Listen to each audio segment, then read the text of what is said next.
안녕하세요. 구독과 좋아요는 저에게 큰 힘이 됩니다. 이 판 끝나면 재산 정리 들어가자. 나 혼자 다 가질 거야. 이 메시지 하나로 11년간 딸처럼 키운 며느리가 얼마나 치밀한 셈인지 깨달았습니다. 그날은 제 칠순 생일이었습니다. 저는 70년을 살면서 생일잔치라는 걸 제대로 해본 적이 없었습니다. 어려운 시절을 보내며 두 아들 키우느라. 생일은 그저 미역국 한 그릇으로 조용히 넘기는 게 전부였거든요. 하지만 올해는 달랐습니다. 작은 며느리 수빈이가 한 달 전부터 이런 말을 했었거든요. 어머님, 올해는 꼭 생일잔치 해드려야 해요. 칠수는 평생 한 번이잖아요. 그런 거 안 해도 되는데 안 돼요. 이건 가문의 역사예요. 손자 우진이도 할머니 생일 파티 너무 기다리고 있어요. 수빈이는 정말 열심이었습니다. 서울에서 시골 본가까지 2시간 거리를 마다하지 않고 생일 전부터 미리 내려와 준비를 시작했어요.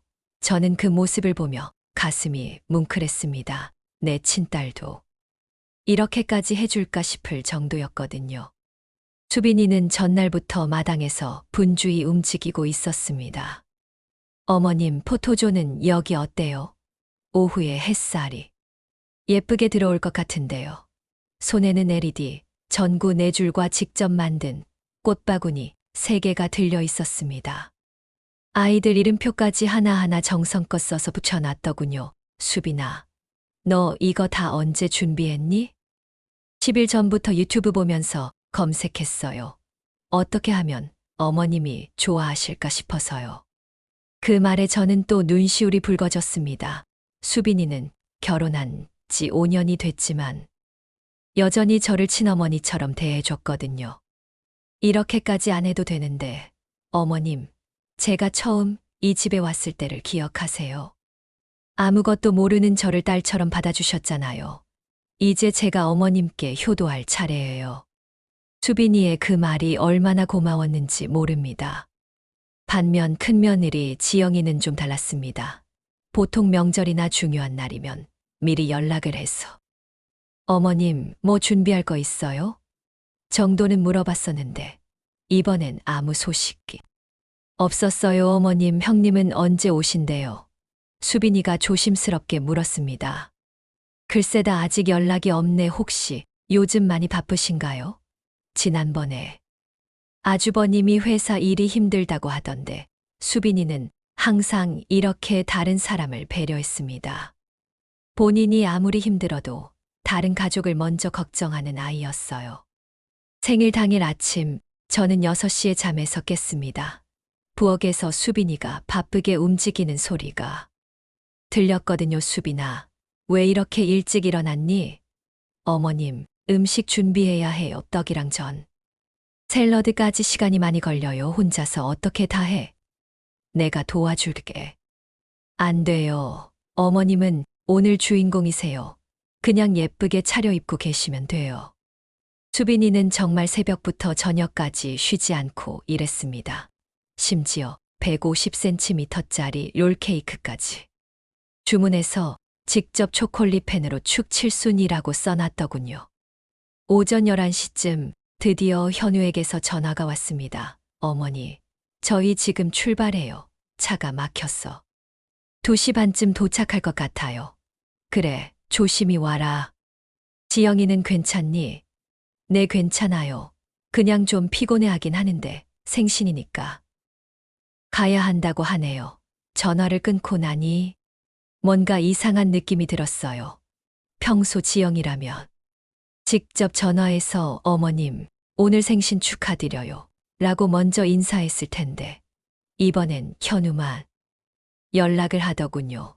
오후 1시 막내 민석이가 아들 우진이와 함께 도착했습니다. 할머니, 생일 축하해요. 초등학교 2학년 우진이가 신나게 뛰어와 안겼습니다. 우리 우진이가 왔구나. 많이 컸네. 할머니, 제가 편지 써왔어요. 아빠랑 할머니 좋아하는 보라색으로 스카프도 사왔어요. 보세요. 이런 게 진짜 가족이지. 라는 생각이 들었습니다. 작은 것 하나하나. 기억해주고 신경 써주고 어머니. 수빈이가 정말 대단하네요. 이 모든 걸 혼자 준비했다니 민석이도 감탄했습니다. 정말 고마운 아이야. 내가 뭘 해줬다고. 이렇게까지 수빈이가 수줍게 웃으며 말했습니다. 어머님이 저희에게 해주신 게 얼마나 많은데요. 이 정도는 당연한 거예요. 오후 2시 30분 드디어 현우와 지영이가 도착했습니다. 어머니. 늦어서 죄송해요. 길이 너무 막혀서요. 그런데 뭔가 이상했습니다. 지영이의 손은 완전히 빈손이었어요. 꽃 한 송이, 선물 하나 없이 말이에요. 평소라면 최소한 과일이라도 들고 왔을 텐데 어머님, 안녕하세요. 지영이가 어색하게 인사를 했습니다. 그래, 많이 피곤하지? 현우가 요즘 바쁘다고 하던데, 네 좀 그래요. 몸이 안 좋아서. 잠깐 누워 있어도 될까요? 지영이는 인사도 대충 하고 곧장 방으로 향했습니다. 가족들이 모인 거실은 거들떠보지도 않고 말이에요. 현우가 미안하다는 듯 말했습니다. 어머니. 지영이가 요즘 컨디션이 안 좋았어. 죄송해요. 그때 수빈이가 조용히 말했습니다. 형님은 요즘 회사 일이 너무 힘드시죠. 야근도 많이 하시고.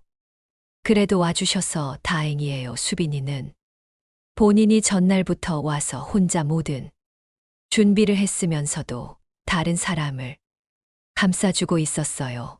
그 마음씨에 저는 또 한 번 감동받았습니다. 그래도 오늘은 내 칠순 생일인데 제가 작게 중얼거렸습니다. 괜찮아요, 어머니. 와주신 것만으로도 고마워요. 제가 케이크랑 음식 다 준비해놨으니까 걱정 마세요. 그 순간 저는 깨달았습니다. 진짜 효도는 큰 소리 내는 게 아니라 조용히 뒤에서 받쳐주는 거라는 걸. 말이에요. 오후 3시 드디어 생일 케이크를 자를 시간이 되었습니다. 어머님, 이제 케이크 자르세요. 소원도 비르시고요. 수빈이가 150cm짜리 롤케이크를 식탁 가운데 놓았습니다. 정말 예뻤어요. 직접 초콜릿 펜으로 축 칠순이라고 쓰여 있었거든요. 가족들이 모두 둘러앉았습니다. 지영이도 방에서 나와 자리에 앉았어요. 계속 핸드폰만 보고 있고 표정이 좀 어두워 보였지만 그래도 함께 있다는 것만으로도 고마웠습니다. 할머니 소원 뭐 빌 거예요? 우진이가 천진하게 물었습니다. 우리 가족 모두 건강하고 행복했으면 좋겠다. 저는 70개의 초를 불어끄며 진심으로 그 소원을 빌었습니다. 우리 가족이 언제까지나 이렇게 화목했으면 좋겠다고. 그때였습니다. 모든 휴대폰에서 동시에 띠링 소리가 났어요. 가족 단톡방에 메시지가 온 것이었습니다. 이 판 끝나면 재산 정리 들어가자. 나 혼자 다 가질 거야. 그 순간 시간이 멈춘 것 같았습니다. 우진이는 케이크에 집중하고 있었고 어른들은 모두 휴대폰을 내려다보고 있었어요. 수빈이의 얼굴이 하얗게 변했고 민석이는 젓가락을 놓았습니다. 가장 당황한 건 현우였습니다. 그리고 지영이 본인이었죠. 어머, 이거 아니에요. 친구라. 카톡하다가 실수로 지영이가 당황한 얼굴로 변명을 했지만 저는 이미 의심하고 있었습니다. 무슨 친구와의 대화에서 재산 정리와 나 혼자 다 가질 거야라는 말이 나올까요? 거실은 정적에 휩싸였습니다. 우진이만 할머니, 케이크 더 먹어도 돼요? 라고 천진하게 물었을 뿐 어른들은 모두 말을 잃었어요. 어머니, 케이크 드세요. 수빈이가 떨리는 목소리로 말했습니다. 저는 억지로 미소를 지으며 케이크 한 조각을 입에 넣었습니다. 하지만 단맛은 전혀 느껴지지 않았어요. 온 머릿속이 메시지로 가득했거든요. 하지만 진짜 충격적인 건 이제부터였습니다. 지영아, 그게 정말 실수였니? 현우가 조용히 물었습니다. 당연하지. 친구랑 게임 얘기하다가 진짜 실수였다니까. 무슨 게임에서 재산 정리 얘기가 나와? 지영이는 더 이상 대답하지 못했습니다. 그저 미안해요, 어머님이라고 중얼거릴 뿐이었어요. 그런데 저는 이상한 걸 발견했습니다. 지영이가 진짜 당황했다면 왜 그렇게 빨리 메시지를 지웠을까요? 마치 이런 상황에 대비라도 하고 있었던 것처럼 말이에요. 1시간 후 식사를 겨우 마무리하고 거실로 자리를 옮겼습니다. 평소라면 가족들이 웃고 떠들며 담소를 나눴을 텐데 그날은 분위기가 무거웠어요. 아주버님, 요즘 회사 일이 많이 힘드시죠? 수빈이가 분위기를 밝게 하려고 말했습니다. 네, 좀 힘드네요. 현우가 대답했습니다. 그런데 지영이가 갑자기 말했어요. 동서, 괜히 신경 쓰지 마, 우리 일이니까. 그 말투가 평소와 달랐습니다. 뭔가 날카롭고 차가웠어요. 수빈이는 당황한 표정으로 죄송해요라고 작게 말했습니다. 저는 그 순간 화가 났습니다. 새벽부터 혼자 모든 준비를 한 수빈이에게 왜 저런 식으로 말하는 걸까요? 지영아, 수빈이가 뭘 잘못했다고 그렇게 말하니? 아니에요. 어머님, 그냥 저도 요즘 스트레스가 많아서 그래요. 그때부터 저는 지영이를 유심히 관찰하기 시작했습니다. 오후 5시 저는 화장실에 갔다가 돌아오는 길에 지영이와 현우가 방에서 작은 소리로 대화하는 걸 들었습니다. 현우야, 우리 언제까지 이렇게 할 거야? 뭘? 매번 와서 이런 일 솔직히 피곤하지 않아? 어차피 결국 이 집은 우리 거 될 거잖아. 지영아, 그런 말 하는 거 아니야. 왜? 틀린 말이야? 장남이니까. 당연한 거 아니야? 서방님은 둘째니까. 작은 몫만 가져가는 거고. 그 말을 듣는 순간 저는 다리에 힘이 빠질 뻔했습니다. 이게 11년 동안 딸처럼 여겼던 며느리의 진짜 속마음이었던 거예요. 그래도 어머니가 살아계시는데. 알아. 그래서 지금까지 참고 있는 거잖아. 하지만 오늘 실수한 거 보니까 어머니도 눈치챌 것 같아. 그럼 어떻게 할 거야? 일단 잘못했다고 사과하고 시간이 지나면 괜찮아질 거야. 어차피 우리가 모실 거니까. 저는 더 이상 들을 수 없었습니다. 조용히 제자리로 돌아왔지만 마음은 이미 무너져 내리고 있었어요. 그 사이 저녁 준비를 위해 수빈이가 부엌에서 바쁘게 움직이고 있었습니다. 저도 도우려고 부엌에 갔는데 어느새 지영이가 나와 마당에서 전화 통화를 하고 있더군요. 응, 언니 오늘 좀 실수했어. 메시지를 잘못 보냈거든. 뭐? 아니야, 큰일. 아니야, 어차피 몇 년만 더 참으면 될 것 같은데. 맞아, 장남이니까 당연히 우리가 가져야지. 근데 요즘 수빈이가 깝죽거려서 짜증나. 응, 맞아. 너무 열심히 하잖아. 어머니 환심 사려는 것 같아서. 그 순간 저는 모든 걸 이해했습니다. 지영이에게 저는 그냥 참고 기다려야 할 대상이었던 거예요. 그리고 수빈이는 자신의 몫을 위협하는 경쟁자였고요. 오후 7시 저녁 식사 시간이었습니다. 수빈이가 정성스럽게 차린 음식들을 보며 민석이가 감탄했어요. 수빈아, 정말 대단하다. 이 모든 걸 혼자 다 준비했어. 당연하죠. 어머님 칠순인데. 대충 할 수 있나요? 그때 지영이가 말했습니다. 참 부지런하네. 나는 요즘 몸이 안 좋아서 많이 아프세요? 수빈이가 걱정스럽게 물었습니다. 별거 아니야. 그냥 스트레스성인 것 같아. 무슨 스트레스가 있으세요? 지영이가 잠시 멈추더니 의미심장하게 웃었습니다. 여러 가지 앞으로의 일들 때문에. 말투에서 저는 섬뜩함을 느꼈습니다. 마치 무언가를 계획하고 있다는 듯한 느낌이었어요. 그리고 결정적인 순간이 왔습니다. 오후 8시 가족들이 하나둘 집으로 돌아갈 준비를 하고 있었습니다. 수빈이는 설거지를 하고 민석이는 우진이 가방을 챙기고 있었어요. 그런데 지영이가 갑자기 제게 다가와서 말했습니다. 어머님, 오늘 케이크 정말 맛있었어요. 그래, 수빈이가 준비한 거야. 어머님 혹시 요즘 유언장 같은 거 생각해 보신 적 있어요? 그 질문에 저는 깜짝 놀랐습니다. 왜 갑자기 그런 말을 하니? 아니에요. 그냥 어머님도 이제 칠순이시니까 미리 정리해 두시면 좋을 것 같아서요. 정리라니? 네, 이 집이랑 재산 같은 거요.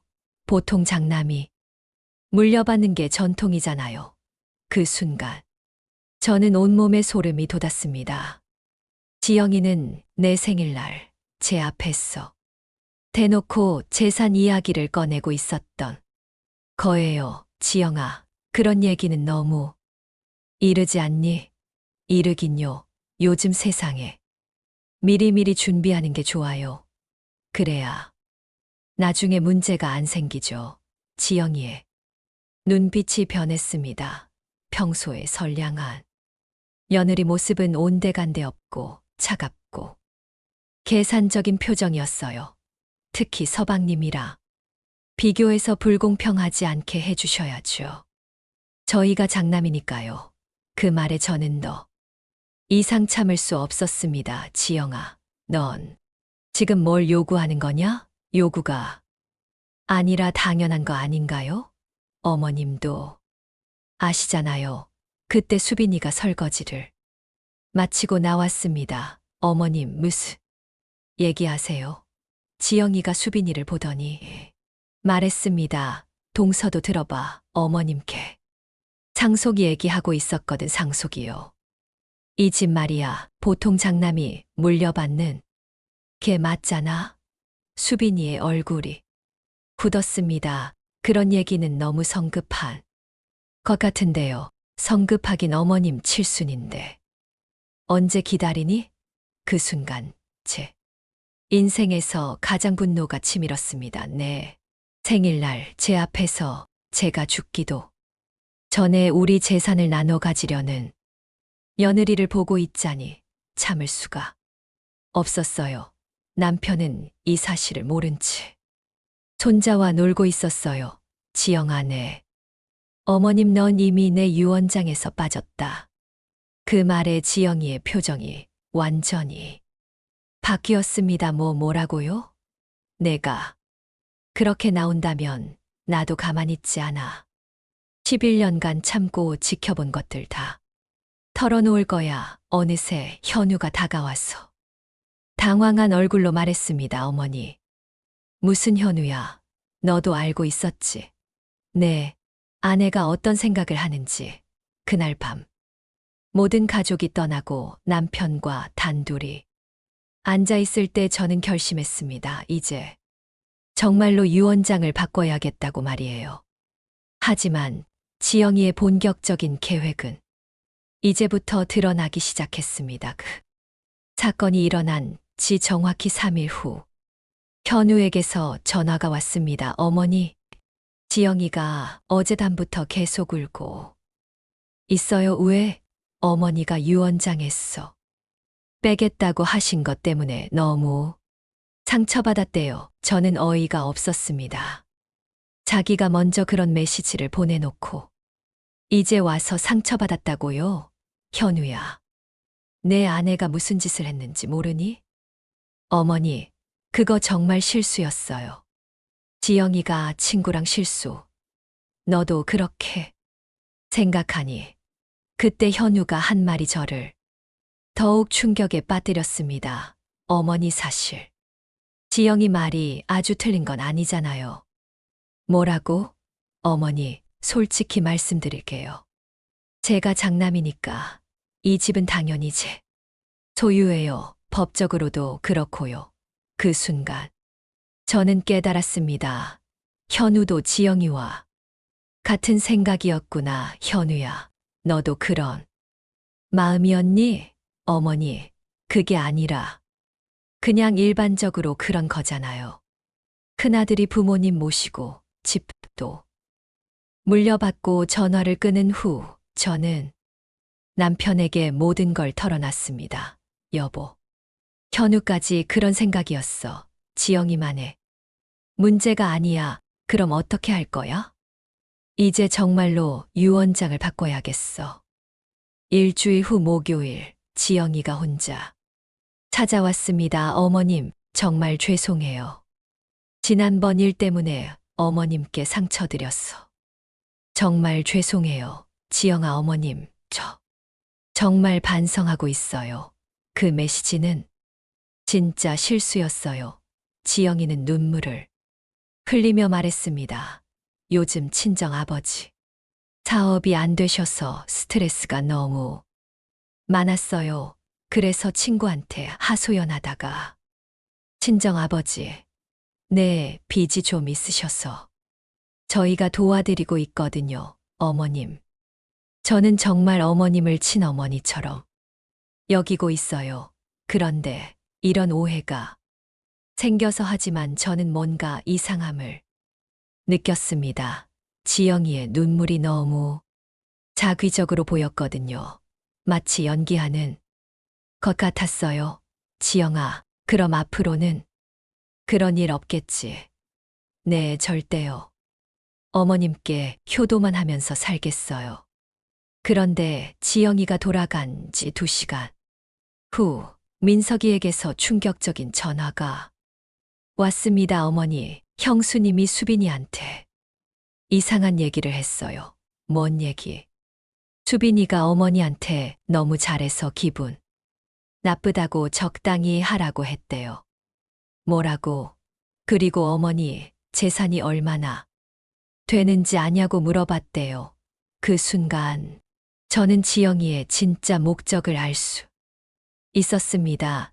지영이는 저에게는 눈물로 사과하면서 뒤에서는 수빈이를 견제하고 재산 정보를 캐내려 하고 있었던 거예요. 민서가 수빈이는 뭐라고 했어? 그런 건 생각해 본 적 없다고. 어머니가 건강하시면 그게 제일 중요하다고 했어요. 이틀 후 토요일 더 충격적인 일이 벌어졌습니다. 현우와 지영이가 갑자기 찾아왔는데 이번에는 지영이의 부모님까지 함께 왔어요. 어머님, 안녕하세요. 지영이 어머니가 정중하게 인사했습니다. 네, 안녕하세요. 무슨 일로 다 같이 오셨어요?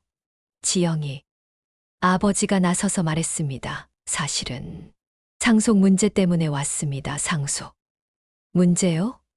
네, 지영이가 어머님께 오해를 샀다고 해서 직접 사과드리러 왔어요. 그런데 이들의 진짜 목적은 따로 있었습니다. 지영이 어머니가 조심스럽게 말했습니다. 어머님, 사실 저희가 부탁드릴 게 있어요. 뭔데요? 지영이 아버지 사업이 좀 어려웠어. 혹시 도움을 받을 수 있을까 해서요. 얼마나 필요하신데요? 3천만 원 정도면 나중에 꼭 갚겠습니다. 저는 그제서야 모든 퍼즐이 맞춰지는 걸 느꼈습니다. 지영이가 처음부터 계획한 일이었던 거예요. 생일날 실수로 보낸 메시지도 눈물로 사과한 것도 모든 게 이 순간을 위한 준비였던 거죠. 그럼 지영이가 생일날 보낸 그 메시지는 어머님, 그거는 정말 실수였어요. 지영이가 급하게 말했습니다. 하지만 지영이 아버지의 다음 말이 모든 걸 드러냈습니다. 어머님도 아시잖아요. 결국 현우가 모실 거고 이 집도 애들이 관리할 거예요. 그러니까 미리 투자하신다고 생각하세요. 그 순간 저는 완전히 분노가 폭발했습니다. 나중에 물려받는다고요? 네, 현우가 장남이니까 누가 물려준다고 했어요? 지영이 가족들이 당황한 표정을 지었어요. 어머님. 그게 지영아, 너 정말 치밀하게 계획했구나 어머님, 무슨 말씀이세요? 생일날 그 메시지부터 시작해서 눈물, 연기에 수빈이 견제에 이제는 부모님까지 동원해서 지영이의 얼굴이 하얗게 변했습니다. 진짜 목적은 돈이었구나. 3천만 원 빌려주면 나중에 상속받을 때 기억해달라는 거지. 어머님, 그런 게 아니에요. 그럼 뭐야? 설명해봐. 지영이는 더 이상 말하지 못했습니다. 그때 수빈이가 갑자기 찾아왔어요. 민석이가 급한 일이 있어서 먼저 보냈다고 하더군요. 어머니. 무슨 일이세요? 분위기가 이상한데.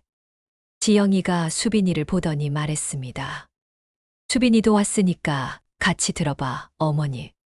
재산 문제 얘기하고 있었거든. 재산 문제요? 응, 나중에 어떻게 나눌지 미리 정해두자는 거야. 수빈이가 깜짝 놀라며 말했습니다.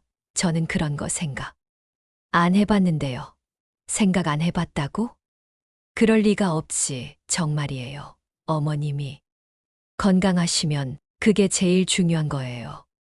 지영이가 비웃으며 말했습니다. 수빈아, 이제 와서 그런 척하지 마. 우리 다 어른이잖아. 됐어. 어차피 큰 집이 물려받는 게 당연한 거니까. 그 순간 저는 최종 결정을 내렸습니다. 지영아, 너희 가족 모두 나가라. 어머님 3천만 원도 안 빌려주고 상속도 안 해줄 거야. 어머님, 잠깐만요. 그리고 다시는 내 집에 오지 마라. 지영이 가족들이 당황해서 현우를 쳐다봤지만 현우도 어쩔 줄 몰라 했어요. 어머니, 너무 심하신 거 아니에요? 지영이 어머니가 말했습니다. 심해. 내 생일날 내 앞에서 재산 타령한 게 심한 거 아니야? 지영이 가족이 돌아가고 저는 남편과 상의해 변호사에게 전화를 걸었습니다. 변호사님, 유언장 완전히 바꾸고 싶어요. 어떻게 바꾸시겠어요? 현우와 지영이는 완전히 제외하고 민석이와 수빈이에게 모든 걸 주고 싶어요. 수빈이가 저를 말렸습니다. 어머님, 그러시면 안 돼요. 아주버님이. 수빈아, 너는 정말 착하구나. 그래서 더 확신이 서는 거야. 하지만 지영이의 복수는 이제부터 시작이었습니다. 지영이 가족을 내쫓은 지 3일 후 정말 상상도 못한 일이 벌어졌습니다. 화요일 오전 11시 30분 집 앞에 경찰차가 나타났어요. 계숙 할머니 댁 맞나요? 네, 그런데 무슨 일이세요? 신고가 들어와서 왔습니다. 가정폭력 신고요. 저는 깜짝 놀랐습니다. 가정폭력이요. 누가 신고를? 현우 씨 부인 되시는 분이 신고하셨어요. 시어머니가 폭언과 협박을 했다고. 그 순간 저는 지영이의 치밀함을 실감했습니다. 지영이가 경찰서에 신고한 내용은 이랬어요. 시어머니가 갑자기 집에서 나가라고 소리를 지르며 위협했다. 3천만 원을 빌려달라고 했는데 모욕적인 말을 했다. 며느리를 차별 대우한다는 것이었습니다. 할머니, 그런 일이 있었나요? 경찰관님, 제가 설명을 드릴게요. 저는 차근차근 그날 있었던 일을 설명했습니다. 생일날 메시지부터 시작해서 지영이 가족이 돈을 빌리러 온 일까지 모든 걸 말씀드렸어요. 그렇다면 가족 간 갈등이네요. 할머니도 조금 진정하시고 가족끼리 대화로 풀어보세요. 경찰이 돌아간 후 저는 남편과 심각한 대화를 나눴습니다. 여보, 지영이가 경찰까지 신고했어. 이 정도로 나올 줄 몰랐어. 하지만 지영아, 내가 먼저 전쟁을 선포했으니까 각오는 하고 있어야 할 거야. 남편은 평소 온화한 성격이었는데 그날만큼은 정말 화가 나 있었어요. 여보, 내가 현우한테 직접 전화해서 따져봐야겠어. 그래. 아버지가 나서야 할 때야. 남편이 현우에게 전화를 걸었습니다. 현우야, 너 지영이가 경찰에 신고한 거 알고 있었니? 아버지, 그게 30년 넘게 너를 키웠는데 이제 와서 부모를 경찰에 신고한다고 이게 사람이 할 짓이냐? 남편의 목소리가 떨렸어요. 평생 현우를 자랑스러워했던 아버지로서는 받아들이기 힘든 일이었거든요. 아버지, 저희도 어쩔 수 없었어요. 어쩔 수 없다고 부모한테. 어쩔 수 없는 일이 뭐가 있어. 전화를 끊은 후 남편은 한참을 말없이 앉아 있었어요. 여보, 괜찮아? 괜찮을 리가 있나. 내 아들이 이런 짓을 하다니. 하지만 지영이의 공격은 이제 시작이었습니다. 목요일. 수빈이에게서 급한 전화가 왔어요. 어머님, 큰일 났어요. 무슨 일이야? 형님이 동네 사람들한테 어머님 욕을 하고 다녀요. 뭐라고? 어머님이 편애를 한다고, 큰 며느리는 괴롭히고, 작은 며느리만 예뻐한다고. 수빈이의 말에 따르면 지영이가 동네 마트, 미용실, 경로당까지 돌아다니며 저에 대한 험담을 퍼뜨리고 있다는 거예요. 그리고 형님이 어머님이 요즘 이상하다고 집안 돈을 숨겨놓고 있다가 기억을 못 한다고 했대요. 치매라고. 네, 갑자기 성격이 변해서 이상한 소리를 한다고. 저는 온몸이 떨렸습니다. 지영이가 저를 치매 환자로 만들어서 법적 능력을 의심받게 하려는 거였어요. 어머니, 소문이 퍼지면 어떡해요? 저는 즉시 행동에 나섰습니다. 금요일 오전 9시 저는 동네 이장님을 찾아갔습니다. 현우 대 며느리가 와서 그러는데 누나가 요즘 좀 이상하다고, 갑자기 성격이 변했다고 하더라고. 제가 어떻게 이상하다고 했나요? 며느리들 차별한다고. 그리고 기억력도 좀 안 좋아진 것 같다고. 저는 제 가정일이라 창피함을 무릅쓰고 이장님께 모든 상황을 정확히 설명했습니다. 이장님, 제가 치매에 걸렸다면 지금 이렇게 또박또박 말할 수 있겠어요? 그러게 말이야. 누나가 아무리 봐도 멀쩡한데. 하지만 더 큰 충격이 기다리고 있었습니다. 일요일 오후 민석이가 급하게 찾아왔어요. 어머니, 아버지, 형이 병원에 갔대요. 병원에? 네, 어머니 치매 진단을 받게 하려고 한대요. 그 전에 변호사와도 상의했대요. 남편이 주먹을 불끈 쥐었습니다. 이 자식이 정말 부모를 치매 환자로 만들려고? 아버지, 진정하세요. 진정하라고? 30년 넘게 키운 아들이 부모한테 이런 짓을 하는데 어떻게 진정해? 순간 저는 지영이와 현우의 최종 목표를 알 수 있었습니다. 저를 치매 환자로 만들어서 법적 능력을 박탈하고 재산관리권을 현우에게 넘기려는 거였어요. 남편이 말했습니다. 여보, 우리도 대응해야 해. 당할 수만은 없어. 어떻게? 일단 병원에 가서 정식 검사를 받자. 내가 정상이라는 증명을 받는 거야. 월요일. 오전 8시. 저는 남편과 함께 병원에 갔습니다. 정신건강의학과에서 치매 검사를 받기 위해서였어요. 할머니, 오늘 어떤 검사 받으러 오셨어요? 네, 치매 검사 받고 싶어요. 남편이 옆에서 상황을 설명했습니다. 의사 선생님, 저의 며느리가 아내를 치매 환자라고 소문을 내고 있어서 정식 진단서가 필요해요. 2시간에 걸친 정밀 검사 결과 저는 완전히 정상이었습니다. 할머니, 치매는 전혀 없으세요. 기억력도 또렷하고 판단력도 정상이에요. 그럼 진단서 써주실 수 있나요?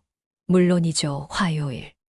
저는 남편과 함께 변호사 사무실에 갔습니다. 변호사님, 유언장 다시 작성하고 싶어요. 어떻게 바꾸시겠어요? 남편이 말했습니다. 현우와 지영이는 완전히 제외하고 민석이와 수빈이에게 모든 재산을 5대5로 나눠주고 싶습니다. 아버님도 동의하신 거죠? 네, 부부가 함께 결정한 일입니다. 변호사는 저희 진단서를 보더니 고개를 끄덕였습니다. 이 정도면 충분히 법적 효력을 인정받을 수 있어요. 그리고 수요일 결정적인 순간이 왔습니다. 현우와 지영이가 변호사를 대동하고 찾아왔어요. 어머니, 아버지, 법적 절차를 밟기로 했어요. 남편이 화를 내며 말했습니다. 법적 절차, 부모한테 법적 절차를 밟겠다고 현우가 데려온 변호사가 말했습니다. 어머님의 치매 진단을 위한 법원 신청을 할 예정입니다. 치매 진단이요. 저는 미소를 지으며 가방에서 서류를 꺼냈습니다. 이게 뭔지 아세요? 뭔데요? 지영아, 내가 나를 치매 환자로 만들려고 했다는 증거도 다 있어. 이제 누가 정신이 이상한지 보자. 지영이와 현우의 얼굴이 하얗게 변했습니다. 남편이 냉정하게 말했습니다. 현우야, 이제 그만 돌아가라. 너는 내 아들이 아니야. 30년간 키운 내가 바보였어. 이제 남남으로 살자. 아버지. 30년 넘게 키운 아들이 부모를 치매 환자로 만들려 하고 경찰에 신고하고 이게 사람이 할 짓이냐? 그날로 현우와 지영이는 완전히 포기했습니다. 목요일 수빈이와 민석이가 평소처럼 안부 인사를 하러 찾아왔어요. 어머님, 아버님 컨디션은 어떠세요? 요즘 일로 많이 힘드셨죠? 괜찮아, 수빈아. 너희가 와주니까 마음이 편해. 혹시 아주버님이나 형님 쪽에서 연락 온 거 있어요? 아니야, 없어. 수빈이가 조심스럽게 말했습니다. 어머님, 너무 마음 쓰지 마세요. 가족 안에 이런 일들은 시간이 지나면 풀릴 거예요. 남편이 수빈이를 보며 말했습니다. 수빈아, 너는 정말 착하구나. 이런 상황에서도 다른 사람 걱정을 해주다니. 당연한 거예요. 가족이잖아요, 수빈아. 민서가, 너희가 있어서 우리가 버틸 수 있어. 금요일 정말 현우와 지영이가 무릎을 꿇고 찾아왔습니다. 아버지, 어머니 정말 죄송합니다. 남편이 한참을 바라보다가 말했습니다. 너희를 용서는 해줄게. 하지만 내 아들은 이미 죽었어. 아버지, 현우가 울먹이며 말했습니다. 아버지, 어머니 정말 후회하고 있어요. 후회는 이제 늦었어. 하지만 앞으로라도 사람답게 살아라. 그날 밤 남편이 저에게 말했습니다. 여보, 수빈이 같은 며느리를 둔 게 우리 복이야. 고마워. 여보, 당신이 함께 해줘서 그 일이 있은 지 정확히 1년 후 제 71번째 생일이 다가왔습니다. 작년과 달리 이번에는 조용히 지내려고 했어요. 수빈이와 민석이만 불러서 소박하게 밥 한 끼 먹는 정도로요. 그런데 생일 3일 전인 화요일 오후 2시 뜻밖의 손님이 찾아왔습니다. 현우와 지영이었어요. 어머님, 안녕하세요. 지영이의 모습이 완전히 달라져 있었습니다. 예전의 계산적인 눈빛은 온데간데 없고 정말 초라하고 지쳐 보였어요. 뭔 일로 왔니? 현우가 조심스럽게 말했습니다. 어머니, 지영이가 계속 어머님께 사과드리고 싶다고 해서요. 작년에 이미 사과했잖니, 어머니. 지영이가 무릎을 꿇고 앉았습니다. 저 정말 달라졌어요. 지난 1년 동안 매일 후회하면서 살았어요. 저는 믿기지 않았습니다. 지영아, 이번에도 연기하는 거니? 한 번 속인 사람을 2번 속일 수 있다고 생각하지 마. 구체적으로 뭘 후회한다는 거야? 어머님께 드린 상처들 경찰 신고한 것도, 동네에 소문낸 것도, 치매 환자로 만들려 한 것도 정말 죄송해요. 지영이의 눈에서 진짜 눈물이 흘렀습니다. 그리고 제가 어머님 재산만 바라본 게 너무 부끄러워요. 그런데 그때 첫 번째 반전이 일어났습니다. 어머님, 사실 저희가 이번에 온 이유가 하나 더 있어요. 뭔데? 현우가 봉투 하나를 꺼냈습니다. 이게 뭐야? 3천만 원이에요. 작년에 빌리려던 그 돈이요. 저는 깜짝 놀랐습니다. 갑자기. 그걸 왜? 지영이가 말했습니다. 어머님, 저희가 이 1년 동안 정말 열심히 일했어요. 아버지, 빚도 다 갚고 이 돈도 모았어요. 그래서 이 돈으로 어머님께 효도하고 싶어요. 아무 조건 없이요. 현우가 덧붙였습니다. 어머니, 저희는 이제 상속 같은 거 전혀 바라지 않아요. 그냥 다시 가족으로 받아만 주세요. 저는 정말 놀랐습니다. 이들이 진심으로 변한 걸까요? 정말이야? 네, 어머니. 지영이가 매일 울면서 반성했어요. 어머님께 어떻게 사과드려야 할지 고민만 하고 있었어요. 남편도 놀란 표정이었어요. 현우야, 너희가 정말 그런 마음이야? 네, 아버지, 저희가 정말 잘못했어요. 하지만 저는 아직 완전히 믿을 수 없었습니다. 지영아, 그럼 이 1년 동안 뭘 했는지 구체적으로 말해봐. 네, 어머님, 저는 작년 일 이후로 백화점 화장품 매장에 취업했어요.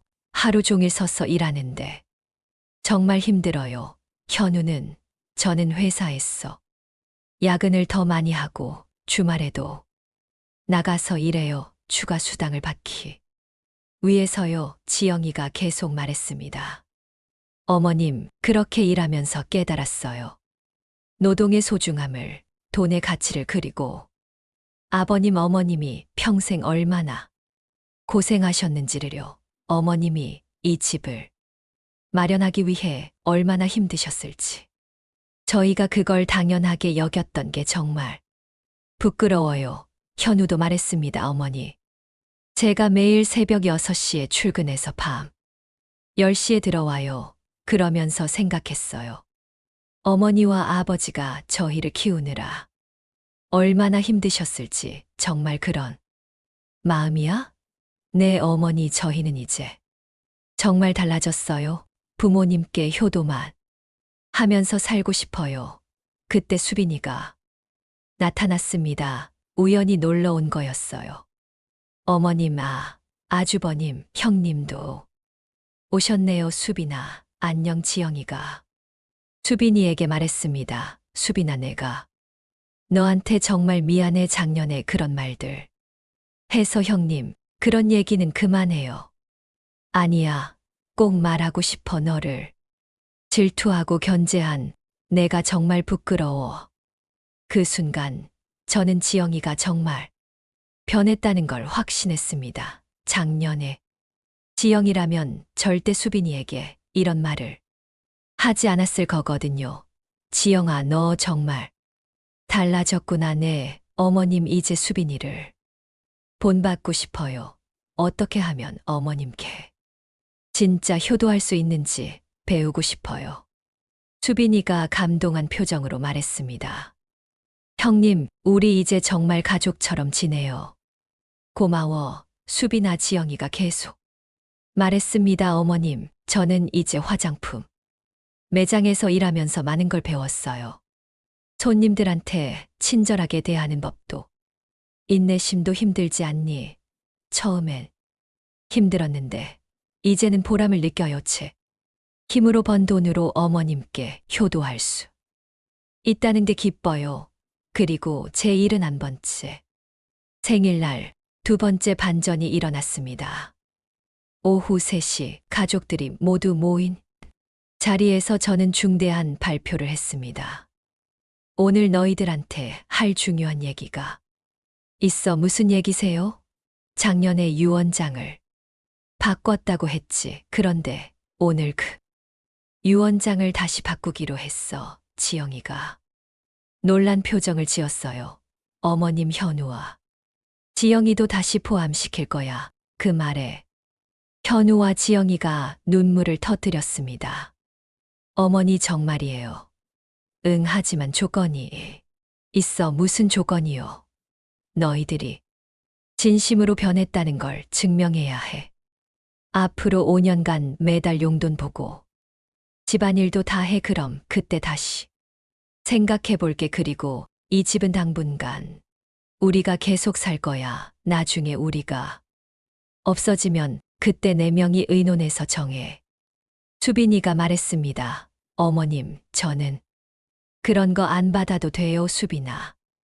너는 우리 딸이나 마찬가지야. 당연히 받아야 해. 지영이가 말했습니다. 어머니, 저희는 정말 아무것도 바라지 않아요. 지영아, 너도 이제 진짜 우리 딸이잖아. 가족이니까 똑같이 나눠 가져야지. 현우가 울먹이며 말했습니다. 어머니, 저희는 매달 회사에서 더 번 돈으로 용돈 드릴게요. 상속은 정말 필요 없어요. 현우야, 내가 그렇게 열심히 일하는 모습을 보니까 어머니도 마음이 놓여. 그날 오후 4시 30분 우리는 변호사 사무실에 함께 갔어. 새로운 유언장을 작성했습니다. 지영이가 울면서 말했습니다. 어머님, 정말 감사해요. 저는 이제 진짜 딸처럼 효도할게요. 현우도 말했습니다. 어머니, 아버지 정말 죄송하고 감사해요. 그날 저녁 집으로 돌아와서 가족 모두가 함께 식사를 했습니다. 지영이가 직접 음식을 준비했어요. 서툴렀지만 정성이 가득했습니다. 어머님, 맛없어도 이해해 주세요. 아직 배우는 중이에요. 아니야, 맛있어. 정성이 들어갔으니까. 수빈이가 지영이를 도우며 말했습니다. 형님, 저도 처음엔 서툴렀어요. 천천히 배우시면 돼요. 고마워. 수빈아, 내가 가르쳐줘. 현우가 말했습니다. 어머니, 제가 이번 주말에도 회사 나가서 일해요. 그 돈으로 어머니 보약 사드릴게요. 현우야, 너무 무리하지 마라. 괜찮아요. 이제 일하는 게 즐거워요. 어머니 생각하면서 일하니까요. 남편이 저에게 말했습니다. 여보, 잘한 결정이야. 이제 정말 화목한 가족이 된 것 같아. 응, 나도 그래. 결국 그 한 통의 메시지로 시작된 1년간의 갈등이 우리 가족을 더욱 단단하게 만들어준 셈이죠. 지금 생각해보면 힘든 시간들도 모두 필요했던 것 같습니다. 지영이가 진짜 자신을 돌아볼 수 있는 기회였고, 우리 가족이 진정한 의미를 깨달을 수 있는 시간이었으니까요. 여러분도 가족 간에 갈등이 있으시다면 포기하지 마세요. 진심과 시간이 있다면 분명히 해결될 수 있을 거예요. 긴 이야기 들어주셔서 정말 감사합니다. 구독과 좋아요. 그리고 여러분의 따뜻한 댓글이 저에게 큰 힘이 됩니다.